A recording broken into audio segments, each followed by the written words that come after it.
Hello, welcome to 7 Tips to Teach English Vowels, directed toward parents and educators.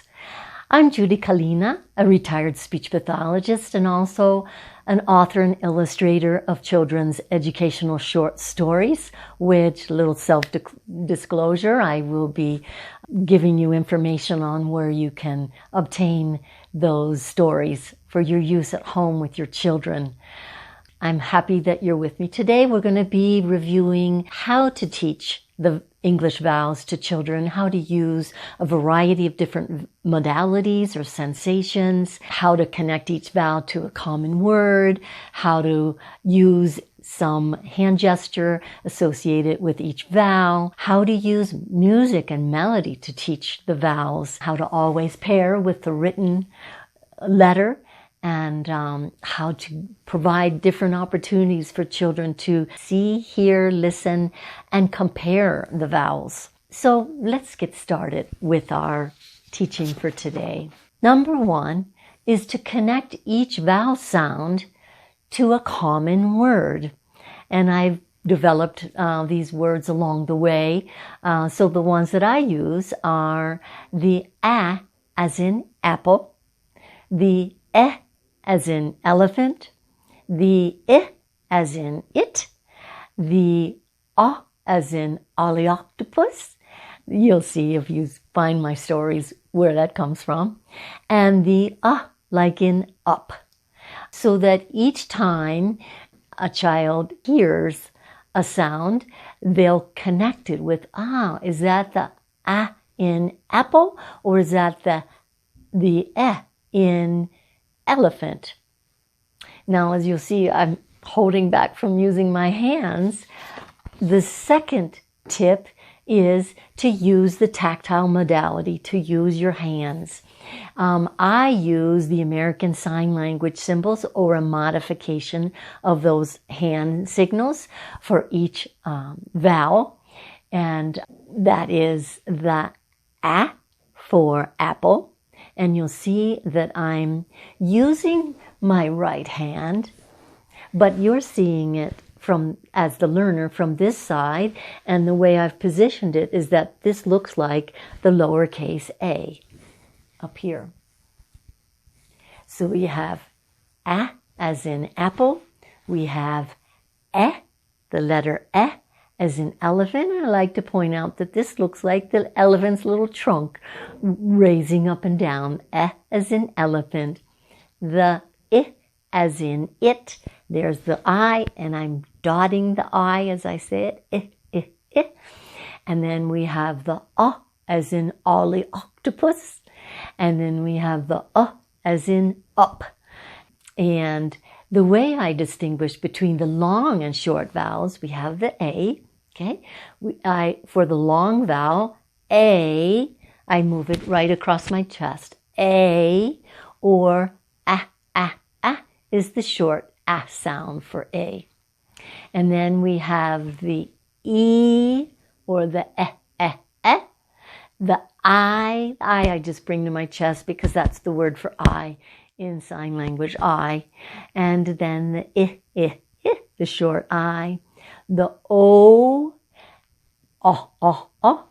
and the oo,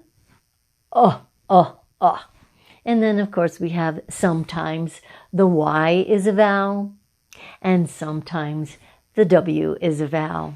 Now, in this tactile part, we also want to talk about how our mouth is shaped, what's happening inside the mouth.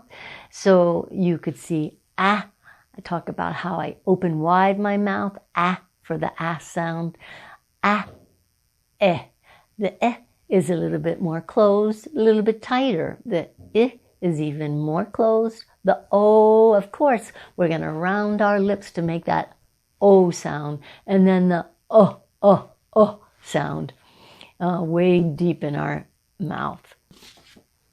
Number 3 tip is to use music, melody, rap, rhyming to teach vowels. Tell me, how is it that almost all kindergarten, 5-6-year-old children can say all the letters of the alphabet?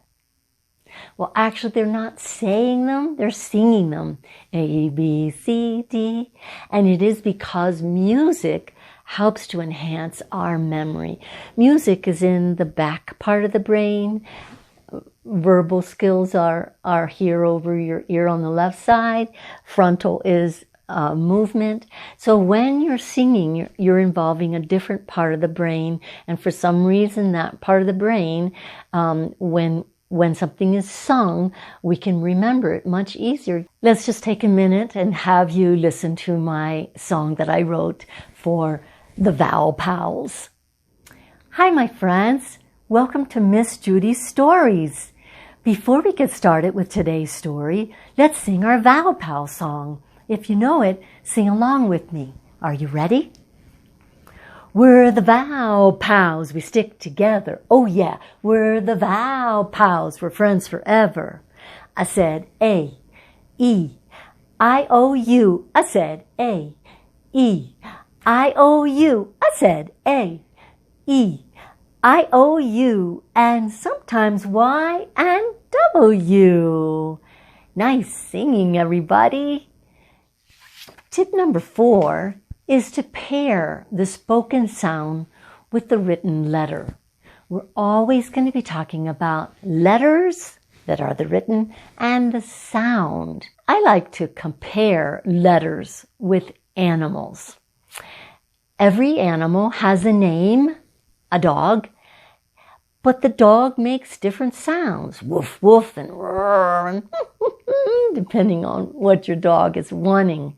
The letters and the vowels are the same. They have a name for the letter A or the letter Y.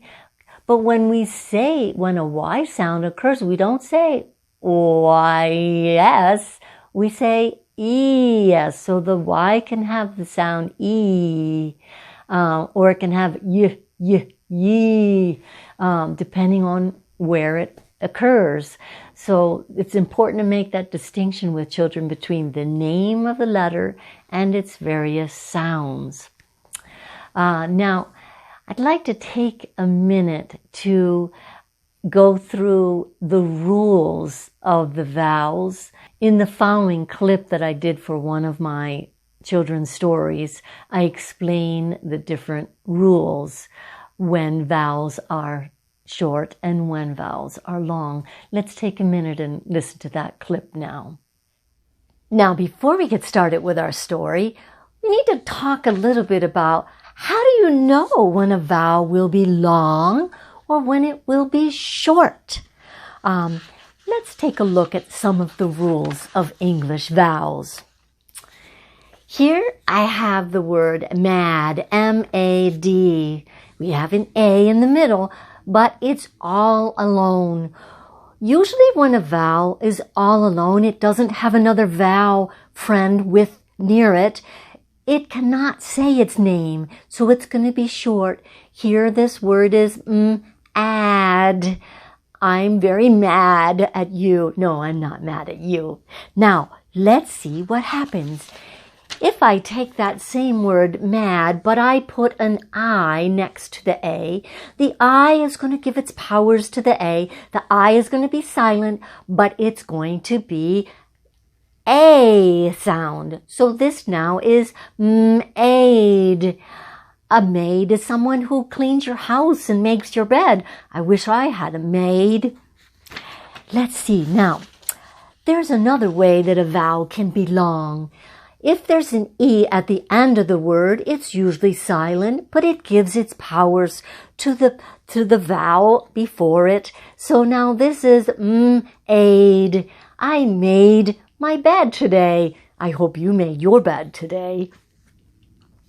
Finally, again, if there are two vowels that go together, I have a little song that goes with that.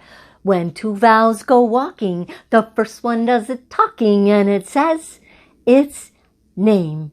Can you say that with me? When two vowels go walking, the first one does the talking and it says its name. So here the Y is a vowel and it gives its powers to the A. So can you say this word for me?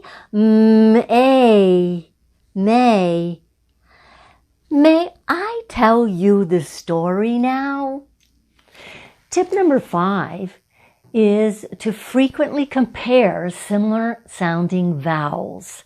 For example, the short eh and the short eh. And we can do that this way. We can say, oh, let's see, what sound is in the word, what vowel is in the word bed? Let's try. What do you think it is? You think it's the eh, eh, eh? Okay, let's try. Let's do eh, eh, eh, bad. And then I'll say, ooh, watch my mouth. Eh, eh, eh, bad. Oh, that's a different eh sound, isn't it? That's the eh, eh, eh, like an elephant. Eh, eh, elephant. Okay? If I said bit, I'll take a bit of honey. Eh, eh, bit. There's the short eh sound. So you could see there, well, to make those comparisons, we could do the ah and the ah sound. For example, let's try hot. What do you think the vowel is in the word hot? Oh, you think it's the ah sound. Okay, let's try. Get your ah ready. Ah, ah, hot. Ooh, did you see how my mouth moved to make a circle? Ah, ah, hot. Because there we go. Oh, oh, oh. That's the short oh, oh, oh. Like an ollie, ollie, ollie, ollie octopus. Hot. So there you see how we can make the comparisons back and forth. Number 6 is to use children's mistakes to teach them how to self-monitor, how to use their own skills to check out their spelling. And I just did that in my example. Okay, a child might say, ooh, I hear the eh in sit. Oh, let's try that. Get your eh ready. Eh, eh, eh. Sit. Ooh, I changed my mouth, didn't I? Eh. So I'm using a child's mistake as a way of helping them to check out themselves if that's the correct vowel or not. Tip number 7 is to provide frequent opportunities to listen for each vowel sound. So, for example, when you're reading your child a book, you could say, hey, what vowels should we listen for today as I'm reading this story? And your child, and you can choose a vowel, and throughout the story, try to find words that have that vowel sound. Another suggestion would be to pick a vowel for the day or to pick a vowel for the week to give lots of opportunities to learn that particular vowel. We can put it up on our refrigerator, the letter E or the letter A or the letter O, and say we're listening for words this day or this week that have the eh sound in it. So you're providing lots of opportunities to practice listening for that particular vowel. As I told you at the beginning, I wanted to provide an opportunity for you to see my work. Here is an overview of all those stories. They each come with 6 full-color pictures. They come with a black and white format in which there's 2 pictures per sheet and with a larger font. If you're working with a larger group of children, you can use the 6 pictures per sheet story format. That's in English. I provide the translations in Spanish, and I also provide a sheet with no written dialogue at all, so that once your child has learned to tell the story, understands the story, and is beginning to read the story, then you could use the sheet with no dialogue so that they can use the pictures to prompt them to write out the story and practice their new spelling skills. If you've enjoyed this workshop, click on like below my YouTube channel. Consider subscribing here for free to my channel. Copy this link to download a free digital story to thank you for listening. And finally, check out this video that uses the 7 tips to teach the short vowel. Bye for now from Miss Judy.